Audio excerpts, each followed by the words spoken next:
Gusto nyo bang makilala ang inyong business, kumita, sumikat at maging patok online or TV? Get more customers and grow your business. Advertise now. From the studios of Litter News Philippines, Errol Dascabe of Kamaong Asset.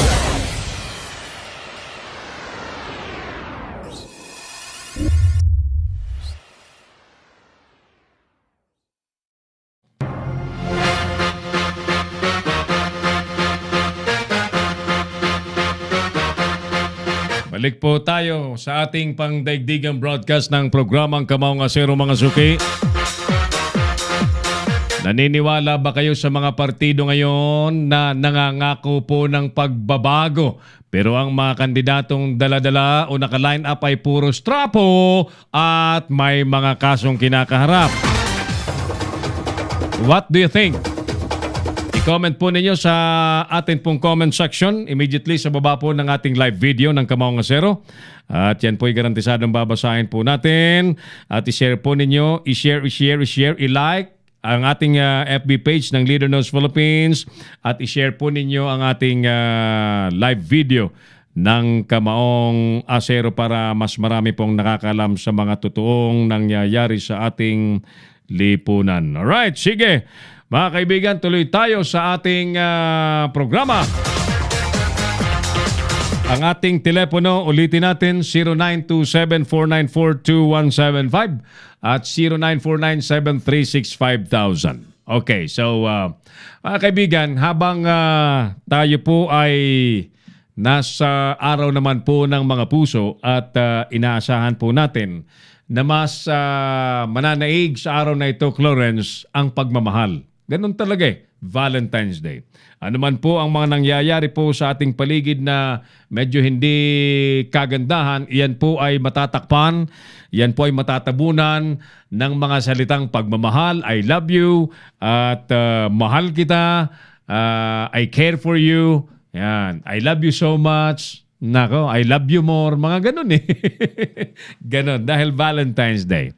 At sa ganang atin, inaasahan po natin na yung mga establishmentong pwedeng maging masigla sa araw na ito, tulad po ng mga restaurants, ay dadagsain po yan. Kayo po, ano po ang pamamaraan na gagawin po ninyo ang sa pagdiriwang po ng Valentine's Day? Ayan, sige.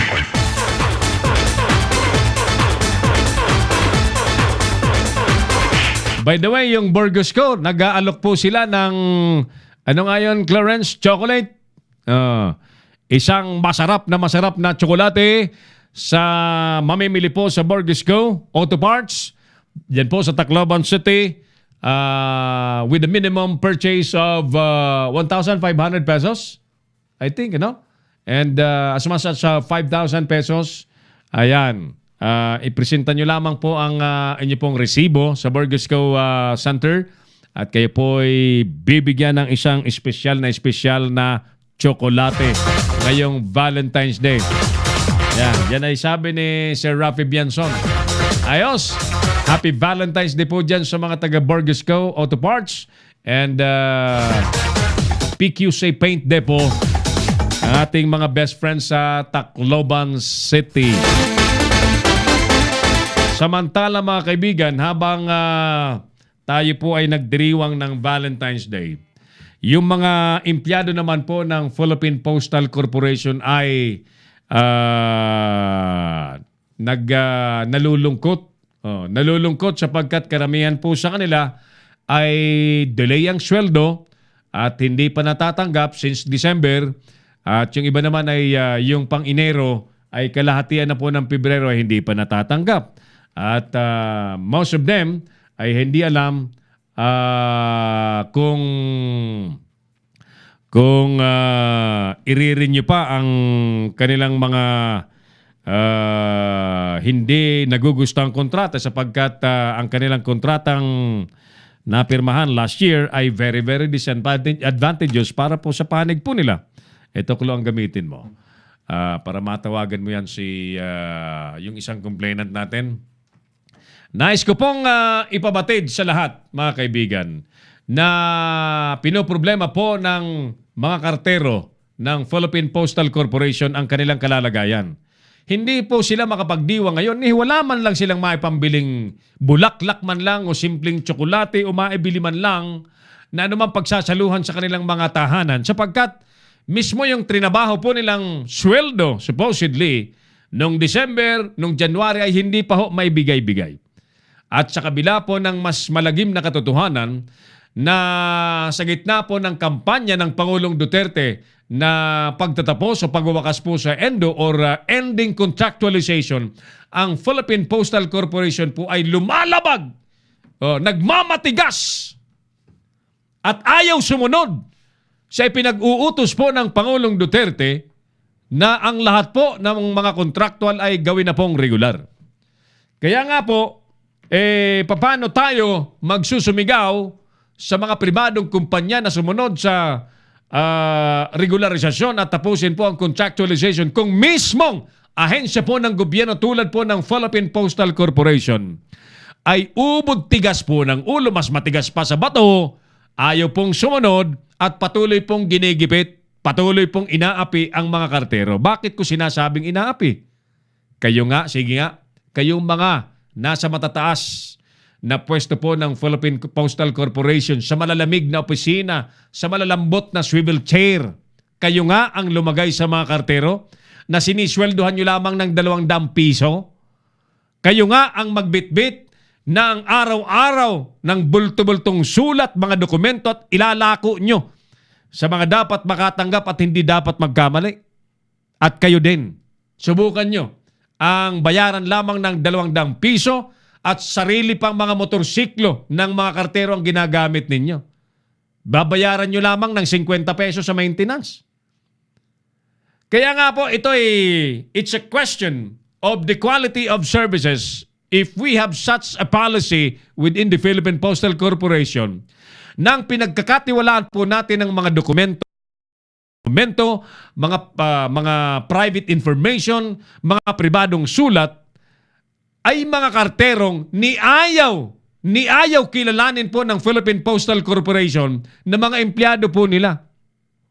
Wala naman ibang grupo ng kumpanya na namamahala po sa mga kartero. Pinapipirma lamang po ng mga taga-Philippine Postal Corporation ng isang very disadvantageous contract yung mga kartero. At sa ayaw mat sa gusto ng mga kartero dahil kailangan po ng trabaho, napipilitan po silang pumirma. Pero ipinagduduldulan ng management ng Philippine Postal Corporation na wala daw pong employee-employee relationship. So sino ngayon ang amo ng mga kartero kung hindi kayo ang employer? May maituturo ba kayong employer na iba nitong mga kartero para sabihin ninyo na walang employee-employee relationship? Ayan, magtanong kayo. Mabuti pa tanungin po ninyo ang Labor Department, ano baga ang definisyon ng employee-employee relationship? At paano baga nagkakaroon ng ganong relasyon ang empleyado, ang trabahante at ang nagpapatrabaho? By very, very basic, mga kaibigan. Ayon po sa definition ng Department of Labor, the mere fact ng isang binigyan ng certain hour, nilagyan ng oras, inutusan at may sinasabing oras ng pagtatrabaho na kontrolado ng opisina ang isang tao, diyan po nagsisimulang ma-establish ang employee-employee relationship na patuloy na iniiwasan ng Philippine Postal Corporation sa pamamagitan po ng pagpapapirma, again, ng very disadvantageous sa mga kartero na kontrata para lamang sabihin nilang hindi nila empleyado ang kartero. Now, question, management ng Philippine Postal Corporation. Ano ang mangyayari sa mga sulat namin, sa mga dokumento namin, sa mga kargamento namin na pinagkakatiwala sa Philippine Postal Corporation kapag yan ay mga nangawala? Sinong mananagot? Purely mga kartero? Hindi ba kami ay nagtitiwala sa Philippine Postal Corporation? Sabagkat ito'y isang ahensya po ng gobyerno na ang pangunahing responsibilidad ay may hatid on time ang mga dokumento, ang mga personal na sulat sa mga taong nais naming padalahan. Ngayon, mga kaibigan, ito'y isang internal na problema pero meron po itong public interest sapagkat ito nga po, ang daladala ng mga kartero na pinagkakatiwala namin sa Philippine Postal Corporation ay mga dokumento namin, mga sulat namin, mga Pilipino at mga kargamento namin mga Pilipino. Nandyan po yung tiwala supposedly ng mga Pilipino, tiwala po ng publiko. Yan po yan eh. Kaya ako nagsasalita dito na ito po ay maayos sapagkat mga kaibigan, may issue po ito ng tiwala ng publiko na nakasalalay. Di po ba? So paano natin ma-assure ng mga sulat namin dyan, ang mga dokumento naming legal ay safe? Kung kayo mismo ang Philippine Postal Corporation ay ayaw niyong maging accountable dito sa mga taong ito na tinatawag po nating mga kartero na inuutusan niyong magdala ng lahat ng mga dokumento. Sino ang mananagot? Sila? Wala naman silang ahensya. Kontraktor. So paano? Sino ang mananagot? Hindi kayo. Pero sa inyo yung opisina. Kayo ang boss. In general, mga kaibigan, ako po'y nananawagan, Philippine Postal Corporation, mga direktor ng Philippine Postal Corporation, ayusin nyo naman. Kayo nga ang lumagay. Can you have a sense of empathy dito sa mga karterong ito? Kayo ang lumagay. Kayo ang magsuot ng sapatos ng mga kartero. At kayong sumubok na magdala araw-araw sa malalayong mga barangay, iba't ibang barangay, napakaraming barangay, ipaiikutan ninyo, babayaran nyo ng 200 pesos, 250, 300. Wala sa minimum. Sobrang titigas ng ulo ninyo, ipinag-uutos na ng Pangulong Duterte sa buong bansa na tapusin ang contractualization. Paano tayo?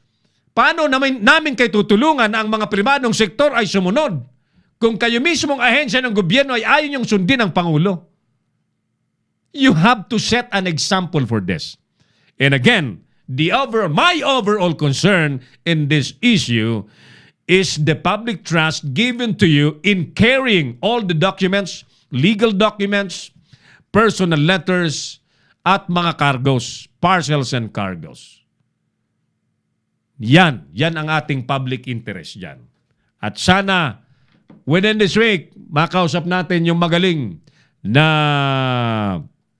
Postmaster General Joel Utara na pinuntahan na ni Mike Francisco pero nagtago at humingi pa raw ng letter para magpa-interview. Grabe naman to, no? Ano yan? Idadaan pa sa Koreo yung letter namin?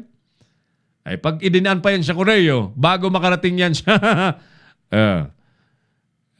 So, ganon ang problema sa Philippine Postal Corporation. Kaya nga, yung mga kalaban na kumpanya sa industriya, mga couriers, anong mga namamayagpag ngayon ng mga couriers?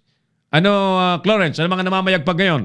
LBC, GRS, DHL,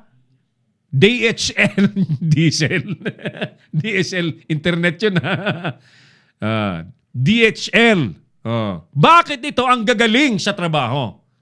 Because they are doing it at the very start. They are doing it properly and they are doing it professionally. With all fairness. Yan po ang totoo dyan. And with innovation. Kayo, anong ginagawa ninyo?